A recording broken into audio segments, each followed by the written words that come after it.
Hey y'all, I'm Kimberland, and this is the Frolicking Truth, a soft space for Black women who are tired, brilliant, and ready to heal. Here, joy meets justice. We calm our Black ass nervous systems, we unmask, and we leave behind whatever that is trying to kill us.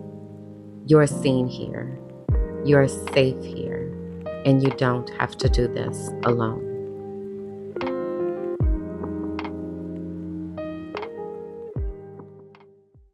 Man, when I tell you, I really do love that theme song. Like, I really, intro, I really, really like it. Like, I just really, really, really do.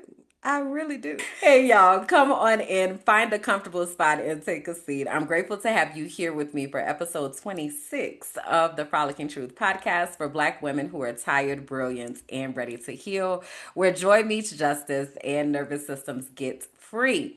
It is okay if you don't identify with any of those descriptors. It just means that when you come ready to listen, ready to learn, and ready to support. So before we got started, me and the inner circle were having an entire conversation, and I'm thinking about clipping some of it because girl, I be having thoughts, okay, and possibly some unpopular opinions. But I just wanted to shout that out at the top of here because I'm really loving what I'm building, y'all. I'm sliding on into the IT check-in, honey. I'm just sliding on in there because I'm really loving what is being built. Minding my black ass business was birthed out of me having a desire to do just that, to mind my black ass business, and not understanding why they just don't let us do that. Why don't they just let us mind our black ass business? They just can't because they're fascinated with us. They're fascinated with our greatness and our magic and like all the things, right? So minding my black ass business was birthed out of that. It was birthed out of activism and exposing what was happening in the school improvement system in Pennsylvania and in the U.S. Now we see. But it was also this like, I'm finna do what I want because I done tried to do it y'all way and y'all be lying. And this doesn't work. So I'm gonna do what I want. Okay, so I'm gonna go on over here. I'm gonna leave this country. I'm about to twerk on the internet. I'm about to twirl around in circles. I'm about to go to parks. I'm about to blow bubbles. I'm about to do what I want because I haven't gotten a chance to do that because y'all are liars. And since then, it has evolved into a movement, a revolution, a hub of black excellence. And when I say black excellence, I don't mean that in the bougie way. I mean that in the gifted way.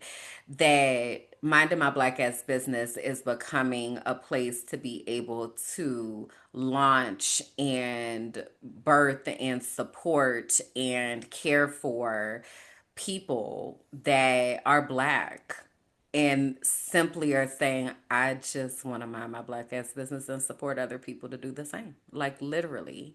And so, like a lot of things that I do, it starts out like, oh, I'm gonna just make a t-shirt, and then it turns into an entire thing. And that's what happened with this as well. So, having said that, a big part, not a big part, the main part of the sustainability of minding my black ass business and the work that is being done happens in the Patreon, which is called the archive. So over the past few weeks, I've been explaining to you all like how the archive is set up, and everybody who is in the archive is a keeper, and you decide what types of things that you're going to keep and what types of things that you are going to discuss and elevate. And there are different collections and areas that you can gather to have those conversations, and there are chats and like all of this. So I'm just so proud of what is being built. And I really do feel like right now it is a if you build it, they will come type of situation because we are going to need those safe spaces quickly, quickly. Um, And so I'm grateful that the infrastructure, if you will, was kind of already there and the ideas. And I'm grateful for the brand bestie for being able to help me to make that make sense and to really develop that out and to be such an incredible thought partner as I am literally like creating this place for us to be able to gather and to support each other. And every time, so this week I was working on recording videos, so introduction videos and like orientation videos, so that you know how to navigate around and know what the different areas are, and you get to hear it, from me as the founder and visionary of the space, like what the different places are for and purposes, just so that you can come in, kick your feet up, baby, and let's get it popping. So anyway, I was recording the videos this week, and after every video that I recorded, I was just like, man, this is so dope. Like, I'm so proud of myself of what's being created. And it has just been really exciting. So I have been immersed in that over the past, little bit, because I told y'all I'm finna take this break. Okay. And this break is really, really necessary for me to be able to make it make sense and to be able to restore, to go out and fight on another day, if you will. So this is a part of that, is getting everything kind of set up. And this the Patreon, y'all, has been such a huge part of this, because that's the hub. So that's probably been the biggest lift in everything that I've had to do. And then I've also been recording the episodes that are going to come out while I'm on break. And that's been a good time as well, in talking about some of those things and sharing more about who I am and how I got here to this place in life, and to give y'all little tidbits, because there are so many places that you can go to find out more information about who I am. And I don't want the Frolicking Truth to like turn into my personal vlog, because I actually like do different vlogs and things. But I want you to know who you're talking to. I believe it is important for you to understand who you're talking to. And I also believe that you can see yourself in other people based on the different experiences that they've had. And I know that I have had some very interesting intersections and experiences. So it creates a very intentional type of audience that's here. So I'm really excited for those of you who are here. I don't remember. I think last week I forgot to do a subscriber update, y'all, which is like wild. How did I forget to do that? Oh my God. But so I don't really remember what the numbers were the last time that I said the numbers. But what I want to tell you is what the numbers is right now. Okay. Now I'm recording this on Wednesday, October 29th. And right now we are at 1,497 subscribers. Probably by the time this air, we're gonna be at 1,500. And you know what's gonna happen? I'm gonna be shaking my ass on the internet, because y'all have no idea how um the journey that has been to like get to this place of saying, okay, I'm going back to YouTube. I'm gonna dedicate time. I'm gonna be consistent. My people gonna find me, and I'm gonna trust that we're gonna be there. We're gonna be growing and learning together and all of that. So there are almost 1,500 of you all that have said, let's tap in. And I'm so deeply grateful for that. What I also want you to know is that there's more stuff that's coming. So we have a new podcast that's going to be premiering on Minding My Black Ass Business next year. And I know I keep talking about it and I haven't given y'all too much information. The Patreon going to get the first look though. Okay. But this is what I want to tell y'all is we have been organizing and recording behind the scenes. And I just be sitting there like, this is a good time. Like, I'm there, and I'm in the conversation, but I'm also like outside of the conversation looking at it as a viewer. And I'm like, man, this is such a good time.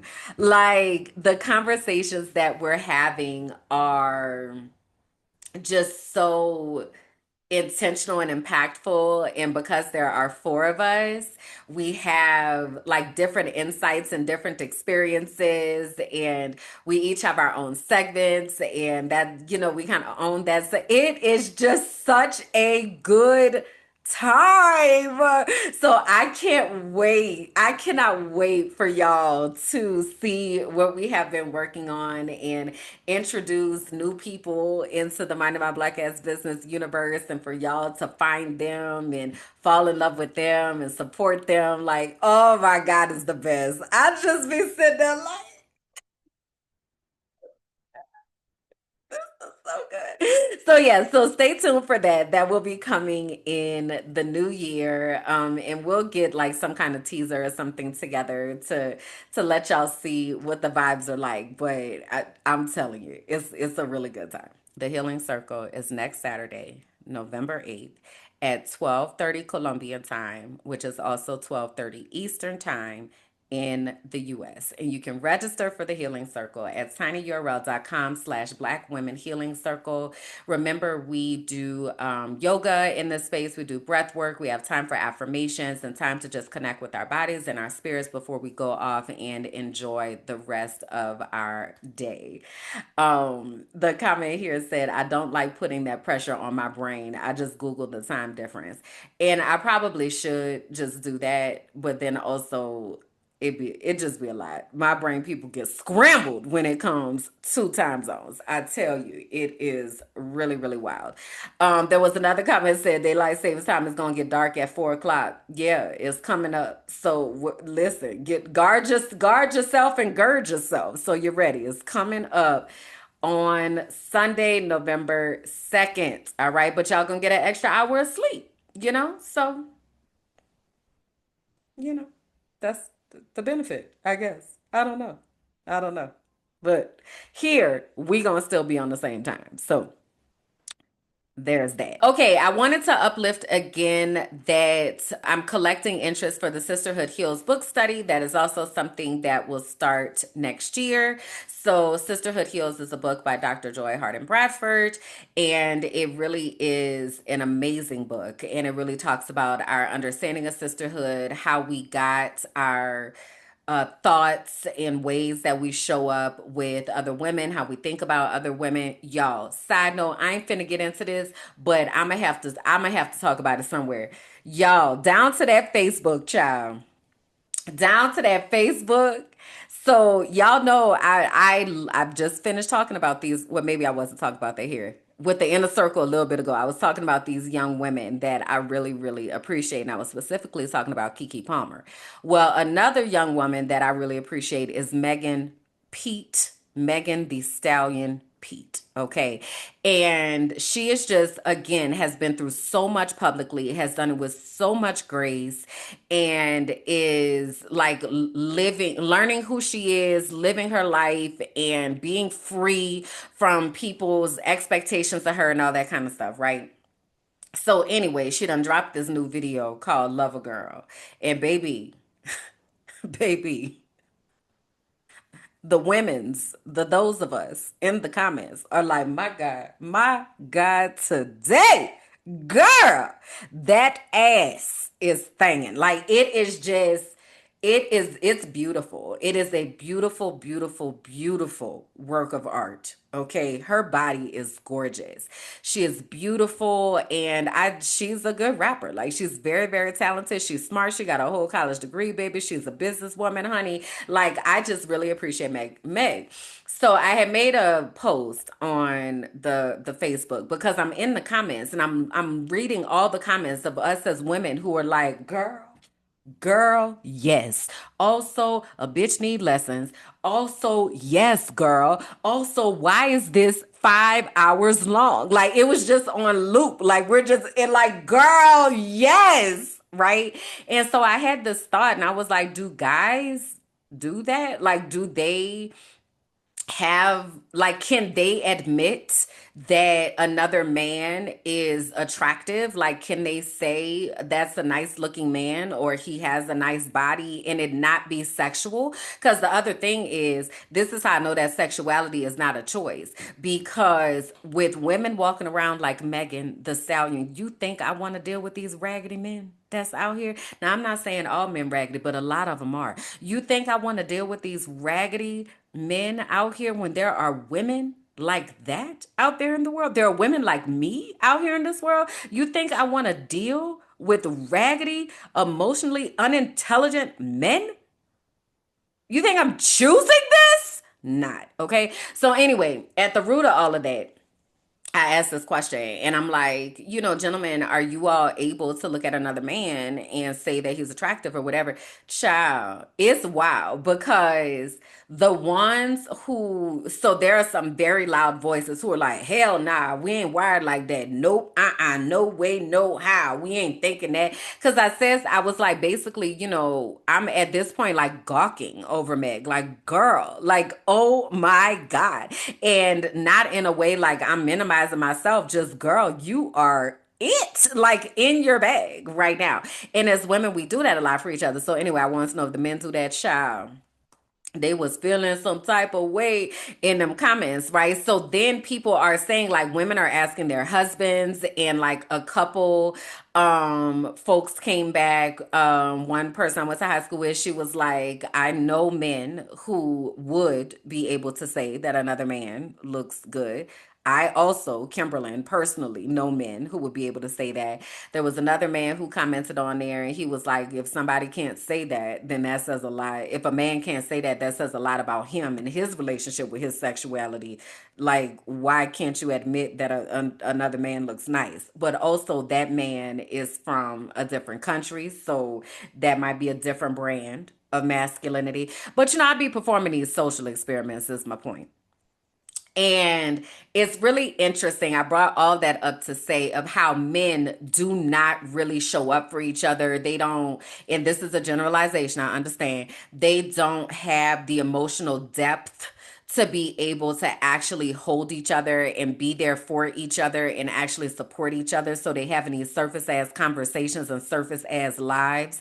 And as women, we are actively, for the most part, the people that I surround myself with, we're actively looking for deeper relationships. So something like Sisterhood Heals helps us to go back to understanding our relationship with women and how that was developed and where the work is that we need to do to be able to have healthy relationships with the other women. Because what I'm going to tell you is that who really holds it down throughout our life are your friends. And I know, especially to my young women out there, I know that a lot of times romantic relationships are placed as a hierarchical at the top of the relationships that you should be having. And while partnership is amazing, what I want you to know is that your friends are the people who really be holding you down in life. And so you can't forsake those friendships and those sisterhood relationships because now you got a man, now you got a partner, now you got somebody, and now you just kicked your friendship to the side. When your friendship was here, when you was crying, when you was trying to figure things out, when we didn't know, when you needed advice, when you needed support, when you needed somebody that needed to be there for you. Your friends are the people that held you down. Not that man, because these men's they comes and goes. These partners they comes and goes, but your friends, your real friends, they're the ones who are there. So we have repair that we need to do with our sisterhood relationships, and we need to put respect and value back on those relationships. There's a comment here. It says, "Yes, I was telling my daughter and her roommates this." Yeah, society will have you thinking that once I get this, I don't need that. And that's just not true. So if you're interested, go to tinyurl.com/sisterhood heals and we'll do that work together. All right. The comment says, I told them to put the forgiveness and energy that they put into their romantic partners into their friendships because the romances come and go, but the real friends are there through everything. So, our young ladies, please, please take note. Our young people, please, please take note. Invest in your friendships. It's really important. All right. So let's go ahead and get into the things for today. So I don't know if I put this in, I guess I could put this in Frolicking in the Feed. And let me actually start with, I got notes, y'all, because my brain be scattered and sometimes I be in one place and then I'm like, I want to start here. I want to start there. Let me see. All right, so where do I want to start? I guess let me start at this. Let me give a disclaimer and be like, I might cry. Okay, I might cry today. And actually, I didn't even help myself by getting myself a paper towel or nothing, child. So let me go ahead on and get myself a paper towel. A few moments later. All right, I'm back.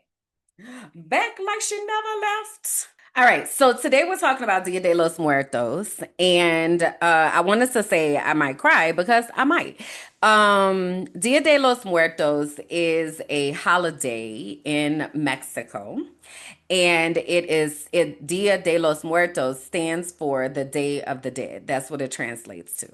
But it's actually not just one day. It's actually a whole like week of remembrances and celebrations. So, what I want to do is first, let's introduce the different days for Dia de los Muertos, and then I'll give you a little bit of background about my experience with Dia de los Muertos. So, again, this is the Day of the Dead. A lot of times you will see skeletons that are associated with the Day of the Dead. And what's interesting is I grew up thinking that Dia de los Muertos was demonic because in the flavor of Christianity that I grew up with, anytime there was a skull or something that was involved, devil, immediate devil. Okay. It actually has nothing to do with anything demonic at all. And it's actually a really, really beautiful holiday. So there is about a week of festivities, and basically Dia de los Muertos is a holiday. Again, it's a Mexican holiday that honors those who have gone on and transitioned to the other side. So it kicked off on October 27th for our four-legged family members and pets, and they always come and visit first. So the pets, when they transition to the other side, they're called alabrijes. And so they lead the way, they lead the charge for this Dia de los Muertos. Okay, and I'm going to show us a clip in just a second to kind of give you a little bit more context. October 28th is for those who died suddenly or in a violent way.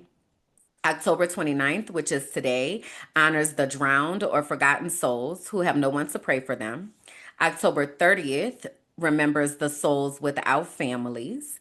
October 31st, get ready to receive the rest of your ancestors. November 1st, babies and children return home. And then November 2nd, the official last day, honors all adults. So when it says return home, you might be saying to yourself, well, what exactly does that mean? So let me pull up our clip. So if you've ever seen the movie Coco, Dia de los Muertos is very it is very authentic to the way that Coco describes what's happening.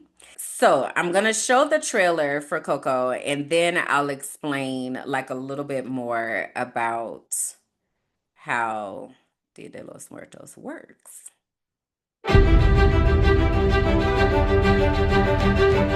Once every year, our ancestors come back to our world. Please have a safe journey. To see family and friends. But no living person has ever visited their world. Until now.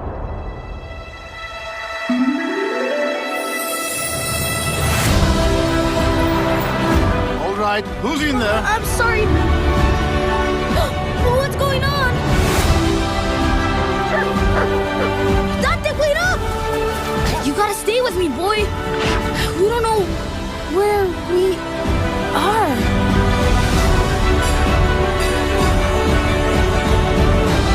I'm just dreaming. Do you mind? Miguel? What is going on? Remind me how I know you? They're your family. We have to get you back home. Welcome! Anything to declare? As a matter of fact, yes.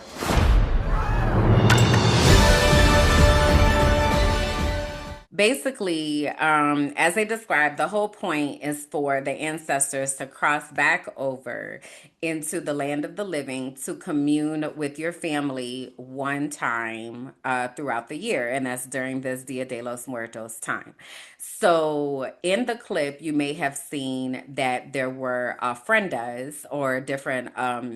It translates to altar, but it doesn't necessarily mean the same thing as far as like worshiping, because it's not about worshiping. But the ofrenda is created with images and pictures of the ancestors that have come before you. So the whole point of Dia de los Muertos is when your ancestors come back, you put their picture onto the ofrenda, and then you are able to invite their spirits back into communion with the family during that time, and you celebrate them and you tell stories about them, and you really just create intentional honoring of their presence. So you all may or may not know, I lived in Mexico City for quite a while. And one of the things that I was really, really intentional about doing while I was in Mexico City was seeing how they honored Dia de los Muertos in Mexico City, because I wanted to understand, like, I wanted to understand what the holiday was about and what people like do during this time. So my orthodontist is someone that I grew to build a very deep relationship with when I was living there. And so I was telling her, I was like, I want to do Dia de los Muertos. I want to learn all the things. So she was like, okay, now this is what you got to do. Now, the first thing is that you have to have marigolds on the ofrenda. So marigolds in Mexican Spanish translate to cempasúchil or cempasúchiles.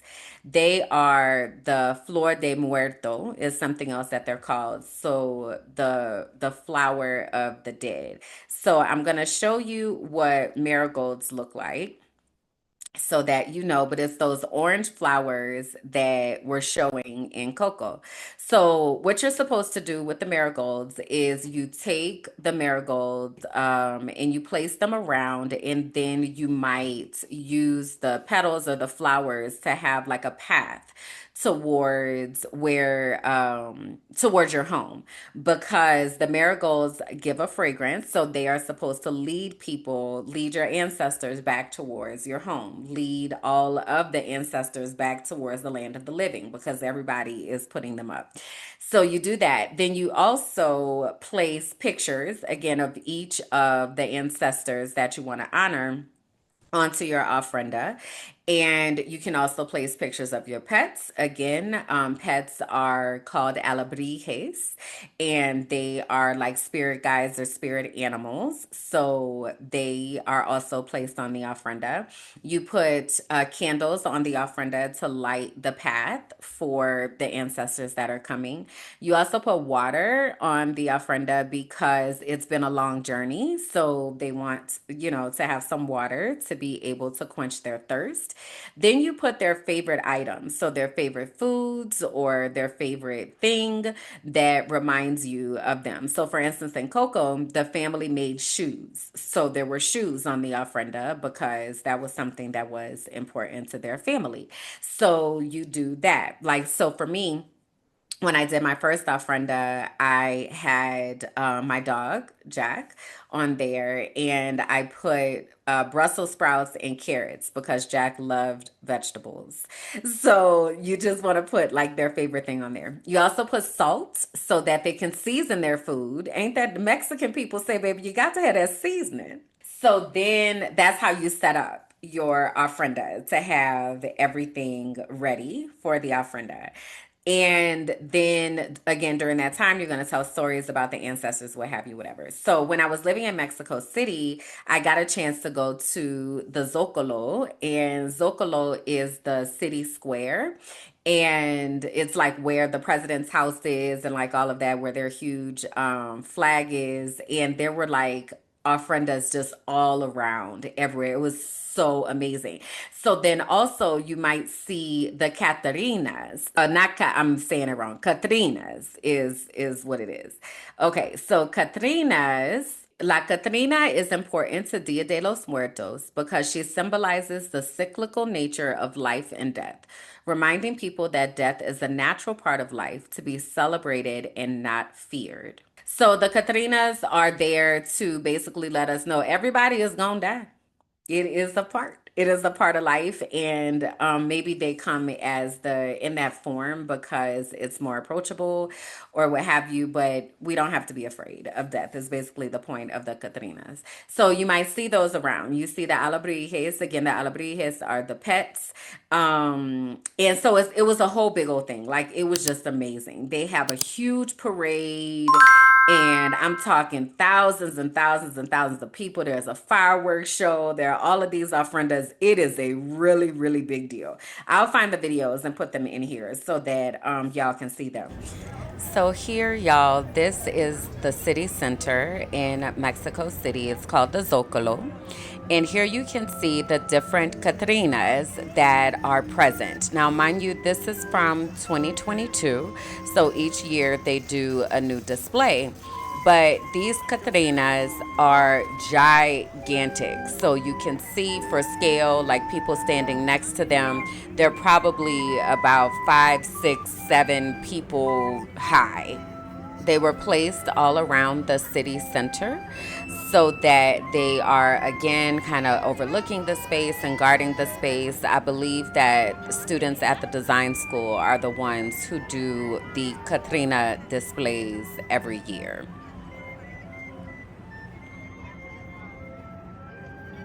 And as you can see, lots of people taking pictures. It really is a big deal. Dia de los Muertos, specifically in La Ciudad de Mexico, is a pretty big deal, as well as in places like Oaxaca in Mexico.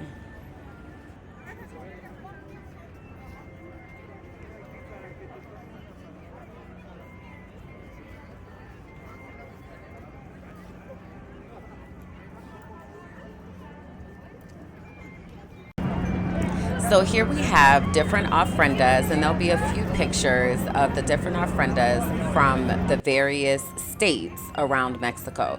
So for instance, this one is from Quintana Roo. Quintana Roo is the area where Playa del Carmen and Mérida are.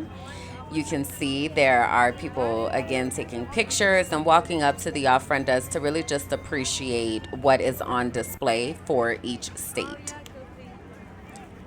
So every ofrenda has the characteristic things, but then they also have particular displays and artifacts that are essential to their particular state. And because so many different people live in La Ciudad de Mexico, many of them are looking for their state of origin to go and take a picture of their ofrenda.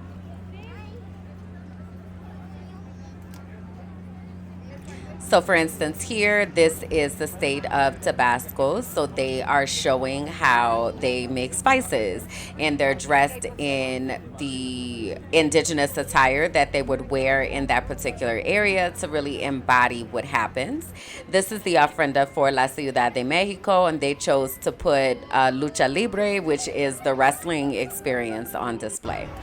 So now this is the parade, y'all. Thousands and thousands and thousands of people are out here to celebrate.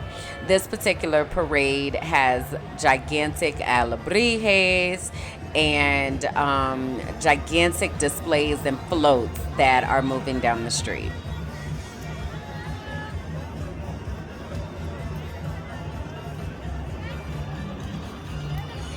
And you can see seas of people for miles. So there was actually an alebrije parade that was only with alebrijes a couple days prior to this. And they had the floats that were stationed around the city. So these are some of the different displays of alebrijes. And keep in mind that alebrijes are pets.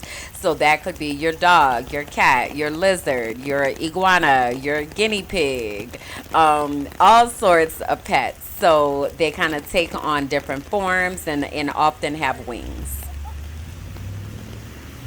while I was there, there in Mexico City, I really got an understanding of how important Dia de los Muertos is and why it's important. And it has now become my absolute favorite holiday in the world. It is because it is so meaningful, and I didn't know that. So, Coco, that movie, I'm gonna first say, if you have not watched it, have you some tissues with you when you watch it, because the whole concept in the movie is that there is someone who is trying not to be forgotten. And a confession that I have is I have a fear of being forgotten. And it comes up every time I talk about Dia de los Muertos because I always ask myself, whose ofrenda will I be on? Because I don't have any children. So who gonna be talking about me?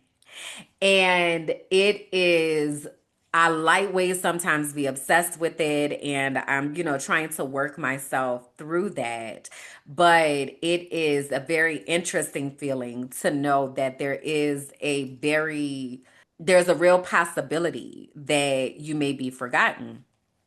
And if you do have children, this might not be something that you concern yourself with because clearly your kids are going to remember you. But if you don't, who's actually going to put me on the ofrenda? So I feel like that without knowing that, that has driven a lot of the way that I live my life because this concept of legacy is really, really important to me. But it also made me realize and understand how little connection that I do have to my ancestors and the way that our family, on both sides of my family, were just so completely disconnected that they're like it's hard.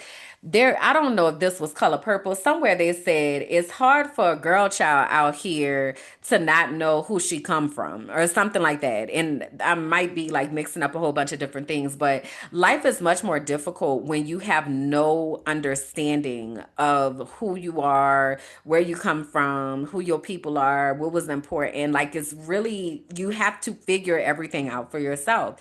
And that's how a lot of my life has felt. So in the past like 5 years or so, I've become really intentional about trying to understand my family lineage and history and like family trees and things of that nature. And it's interesting because my cousins and I have gone about this differently in different ways. So my cousin Kalanda, that is on So You Don't Put Syrup on Your Grilled Cheese with me, she had did like this family gathering in 2019 where we had a chance to talk to my great aunt. And my great aunt is the last one living of those siblings. There were four of them. And my great aunt shared with us that our great great grandmother, wait, my great great grandmother was indigenous, and our great great grandfather was white. Now we don't know what flavor of white or where he came from, but we received that piece of information. So then that became very interesting, especially for somebody like me, where people have asked me what I'm mixed with my whole life, and I'll be like, I'm black and mixed with black and some more black. I'm just black, because people will look at my hair and they'd be like, what you mix with? Because that, I don't know. Or they will look at my nose or whatever. So it was an interesting piece of information to get. Of course, I know there has to be white somewhere. Like I'm not super, super dark skinned. So there had to be some whiteness. And then if you look at my cousin's child, we look like the rainbow. So I'm knowing good and well there was some whiteness up in there. But that was interesting. And finding out the indigenous connection was also really interesting. So that's on my mother's side of the family. So what I wanted to do is I wanted to show y'all a few pictures of the folks and people that I will have on my ofrenda this year and tell you just a little bit about them. So I just shared about my great great grandparents, who I do not know their names, nor do I have any pictures of them. The comment says, so we was on point calling you Pikachu in college. Apparently, y'all was on to something. Apparently. Okay, so these are my great grandparents. And so I got this picture just this year. I was talking to a cousin of mine, and he's from a different branch of the family. So, not my grandmother, from my great aunt's branch of the family.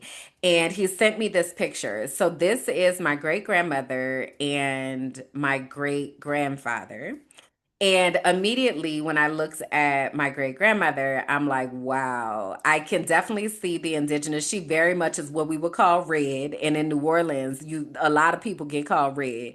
So she's definitely what we would call red. I did not know how I've never had a grandfather in my life, so I don't have concepts of what grandfathers look like or anything, but I didn't know what my great grandfather looked like. But that is who this is, and they are from Mississippi. And they left Mississippi and moved to New Orleans at some point, and that's how the family got to New Orleans. But they're actually from Mississippi. So this is my grandmother.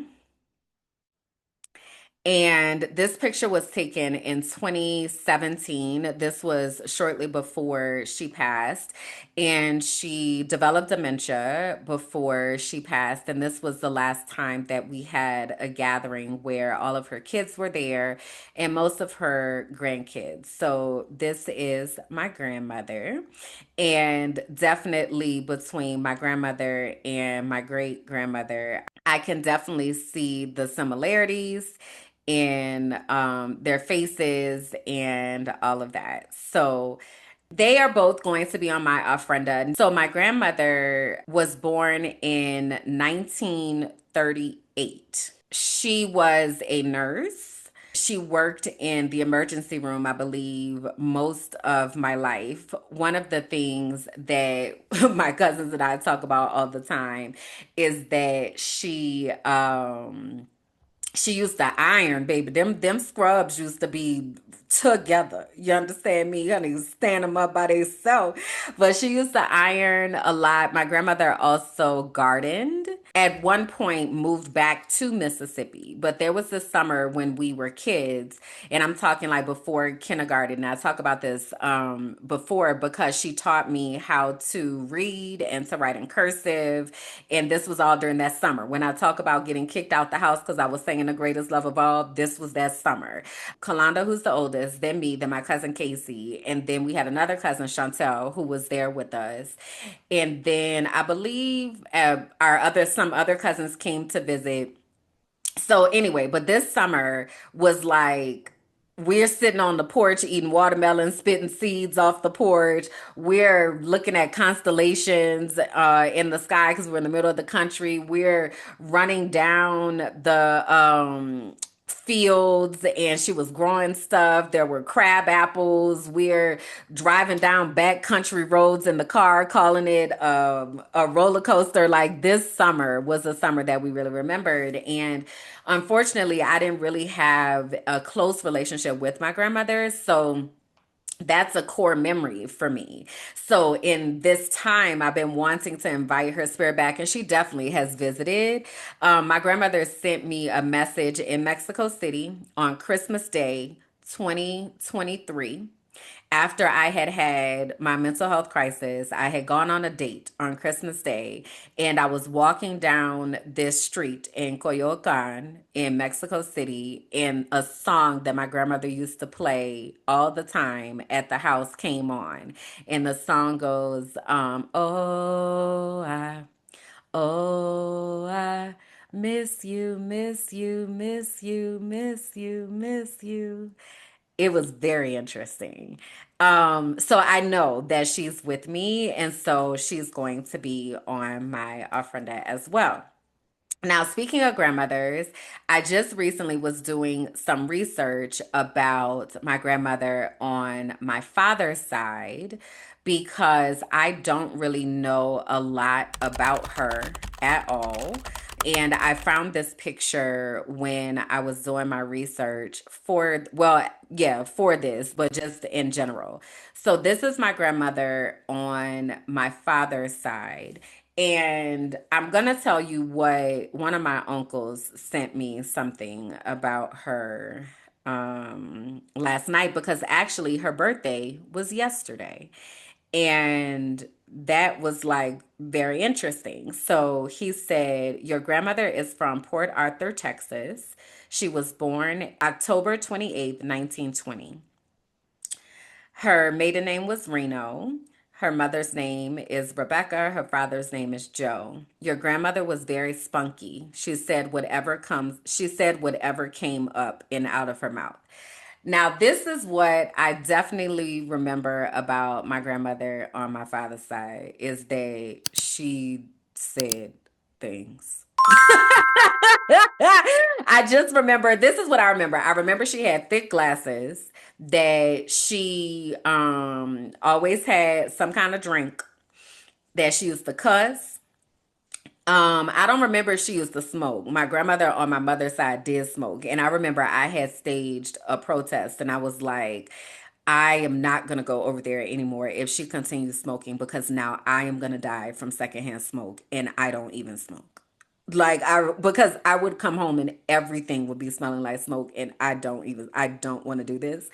But anyway, so my grandmother on my father's side, I don't remember if she smoked, but I do remember she had a lot of things that she wanted to say. Unfortunately, I don't have a lot of memories from her. I remember my mother dropping me off over there one time when I was a child, but I didn't know anything about her or my father's side of the family. And I was very confused about why I was there and who these people were. There were no other kids. It was not, I did not enjoy it. And unfortunately, my mother did not do a good job at all of helping me to stay in contact with my father's side of the family.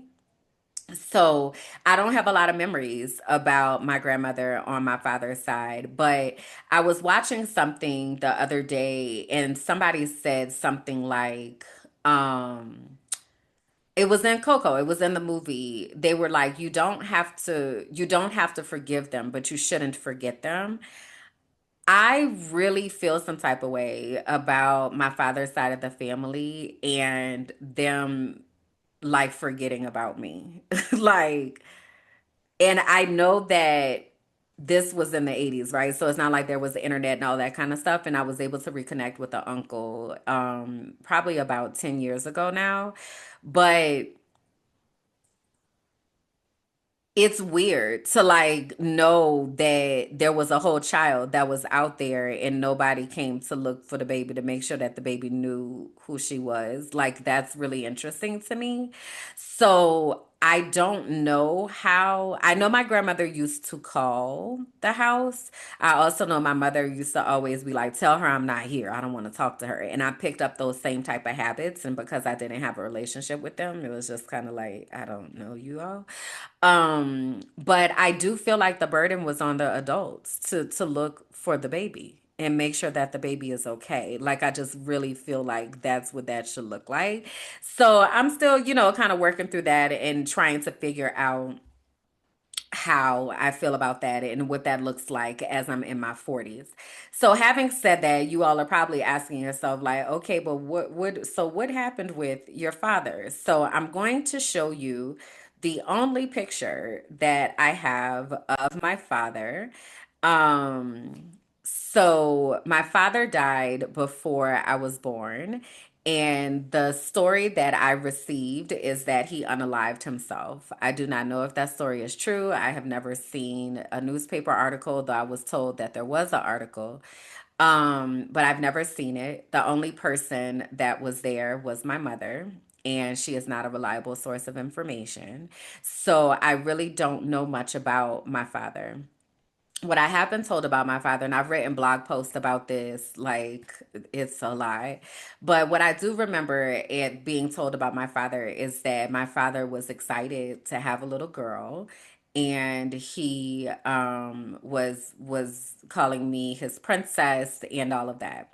I definitely, as a child, spent a lot of time trying to talk to my father. Like I used to be like, why did you leave me here? What is going on?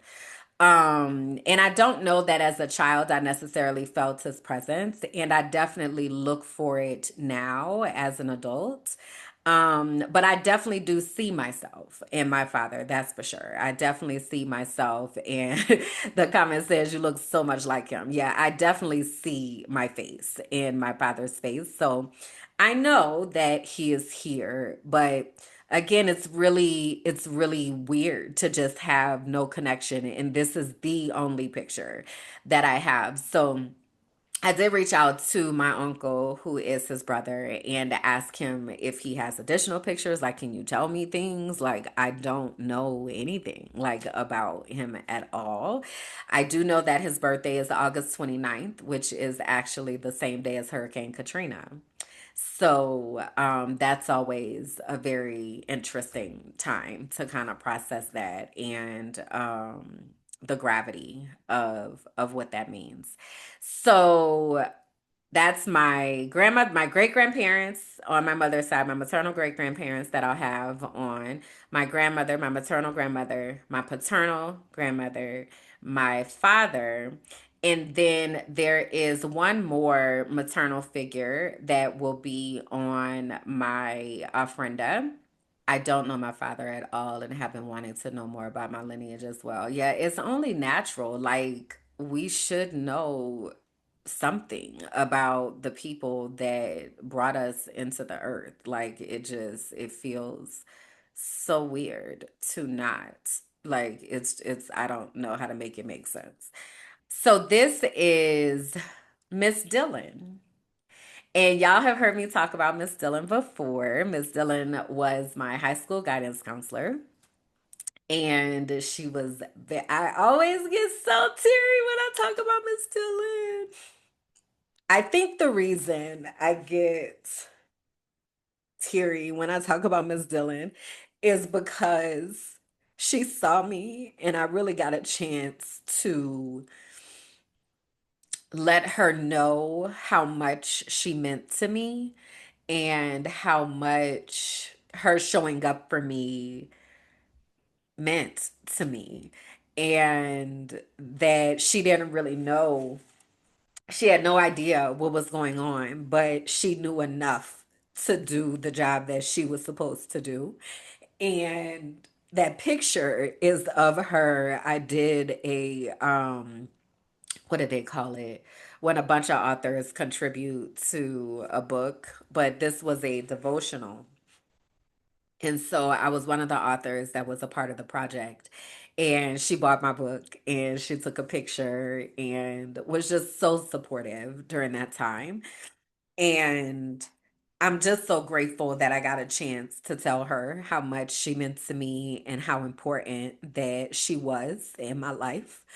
Um, before she passed, because I had been looking for her for years. And one of the things when I just mentioned earlier about my father's family not looking for me or like forgetting about me after Hurricane Katrina, which happened in 2005, it was very difficult to find people. Like, there was, again, social media was just coming up for real. So it's just really hard to find where people were. And so, social media also helped me find Miss Dillon because she found me on Facebook, and she found me in 2020 during COVID times because everyone was on the internet and like doing things, and some kind of way I came up in her algorithm. So she found me in 2020. And then by December of 2021, she had passed. So, but within that year, baby, when I tell you, every live I did, Miss Dillon was on that live. If I was talking about a journal or a product or something, she was buying it. If I was sharing, I don't know, whatever I was doing, she was in them comments, let me know that she was there. So this year, I want to have Miss Dillon on my Ofrenda because I do believe she's also a Delta. She is the main reason why I pledged Delta. And she was just really a role model for me. So, Miss Tilly will also be on the Ofrenda. Now, the last spot on the Ofrenda goes to Jack. Now, Jack was my puppy. I had Jack for 10 years. I got Jack during the time that I was trapped in that abusive relationship. We got Jack in 2009.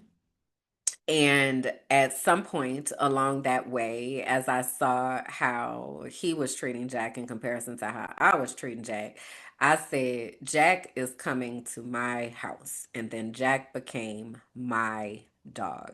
So this is little Jack Jackson when he was a little bitty baby. This is in July of 2009, the first day that he came home.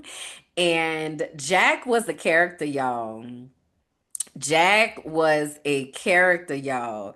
Jack was Houdini. He knew how to break out of spaces. He knew how to unlock the doors. He knew how to open the doorknob. He knew how to open the garage. He tried to hotwire the garage to open it so that he could go gallivanting around the neighborhood. Jack was a trip. Okay, a trip.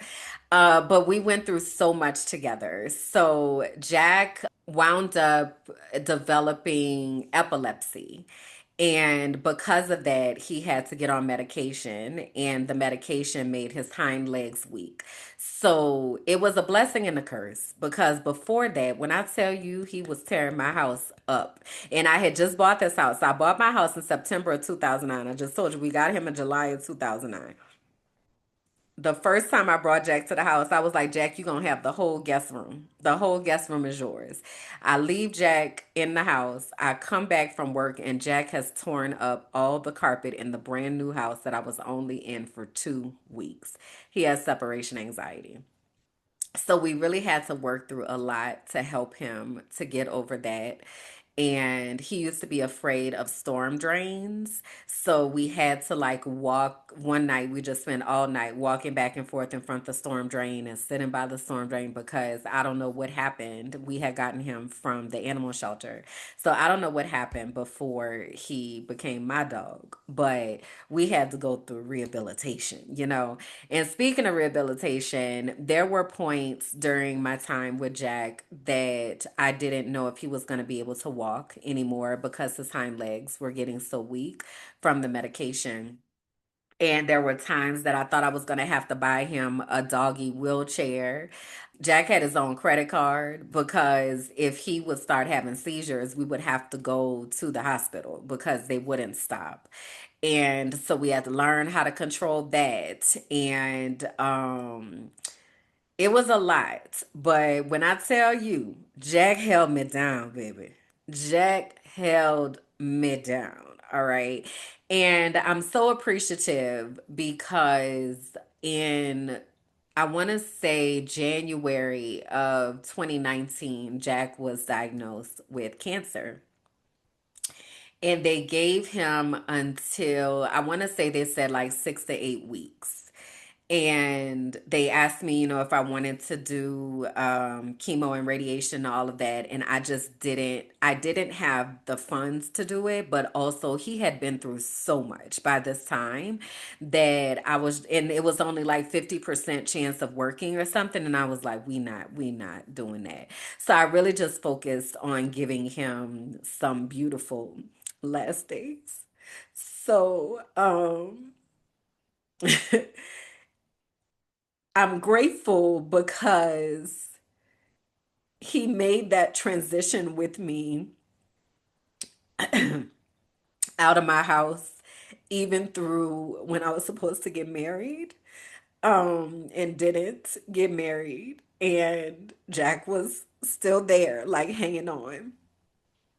And so I know that a part of me being able to leave the US, to leave Florida, all of that, I was able to do that, and I was able to feel freer in that because Jack made the choice to go ahead and cross over the Rainbow Bridge. And I didn't have to make that decision because I don't feel like I would have been able to do it. I think I would have stayed for him because his doctors were there, and everything, his doggy daycare was there, and they were like amazing. So I wouldn't have been able to just pack him up and take him away from all of that to go and do whatever I felt like I was doing. So I feel like he really gave me permission to be like, go live your life, because the 10 years prior to that, it was all about him. Like, my schedule was around him. Like, when he had to eat, when he had to go out, like all the things. I have a dog, like I have to be responsible. And so with him transitioning, it allowed me to be able to focus on me. And so I really appreciated that. I also, though, have felt him because when I was in Mexico City, for instance, there was one of my favorite dog parks. And it was at my favorite park, but it was like a huge, huge, huge dog park. And the thing about Mexico is they got dogs everywhere. Street dogs, people's dogs, just dogs. Dogs are very free in Mexico. And I would just be like, man, Jack would be having the time of his life right now. Being able to freely gallivant around the streets, oh, Jack would have had a time. Okay. So I take his spirit with me as well everywhere I go, knowing y'all, Lucy done showed up at the door. Hello, Lucy. She hear me in here talking about Jack. Now she like, I want to be an Alabria. Girl, it ain't your time. Um, but yeah, it really I take Jack with me everywhere that I go because I feel like it was me and him. That was me and my dog. Like, the amount of, literally me and my dog, the amount of road trips that we would take home to New Orleans. And like, there was a time that Jack was doing water therapy in New Orleans. I had found this center that did rehabilitation for dogs. And so Jack was swimming and he did the water treadmill and he was doing magnetic therapy. Like, that was my boy. Hey, Jack. Hey, Papa. Jack, you want to come with Mommy? Come on, let's go. Come on, let's go. Come on, let's go. Bye-bye. Have to say goodbye. Remember me. There he is. Hey, Jack. Hey, man. Hi, everybody. My name is Jack. Jack, there you are. You wanna come out and play? Hey, Jack, come say hey to the people. You been a good boy? Have you been a good boy? Hey, Jack. Peekaboo, I see you.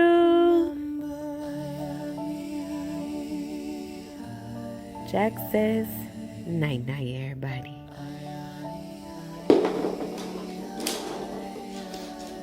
Jack and the Bone Chronicles. Come on, buddy. He's got his bone. He's taking it outside.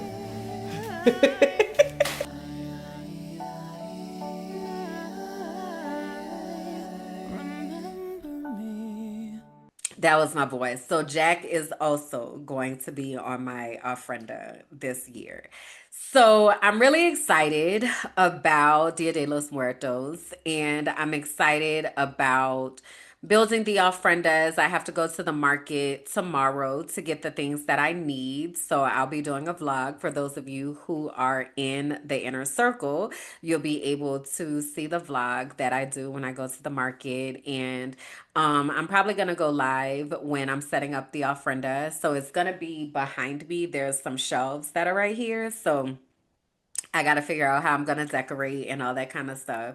But I'm really excited about Dia de los Muertos this year. And I'm excited to expand who is on my ofrenda and also to learn more about the people that whose blood that I carry in me and consistently seeking just understanding, of who I am. I've shared, I believe, with you all here before, but definitely also, you don't put syrup on your grilled cheese. Our people originate in Cameroon from the Tikar, the Hausa, and Fulani tribes. And so I also want to look into that a little bit and see how I can honor that heritage as well during this time. So I challenge you to think about how you can honor your family this Dia de los Muertos. You may not have an ofrenda, but at least just taking time to pause and think about your lineage and think about the where you came from, and then inviting them to commune with you. And I know for some folks that might sound real woo woo and oh my gosh, we don't do that and all of that. But what I do want you to know is that every time in the Bible that they talked about somebody or they introduced a new biblical character, if you will, they gave us their lineage. Lineage matters. And I think it's important for us to be able to have that grounding to understand these are the things that I want to carry forth with me, and maybe these are the things that I don't. But having that knowledge and understanding of who we are and where we come from is important, especially for us as Black people. So, my question to you would be, how are you going to honor your ancestors that came before you? I also want to ask, because for some of us, the stories may not bring a lot of smiles. And there may be some places there that we need to heal. Though people may have gone on and may not have shown up the way that we wanted them to on this side of life, a lot of times what happens is they're trying to right things from the other side. So maybe be curious about what that might look like and what it might look like to rectify, or not even rectify, just acknowledge that relationship, even though they are no longer here with us, because they still are a part of our story and who we are as people. So I'll leave you with that. This is the last thing I want to do. I'm going to read you the lyrics from my favorite song from Coco. And that's how we're going to close today. This is how I want to close for today, with the lyrics from Remember Me, which again is one of the songs that's in the movie Coco.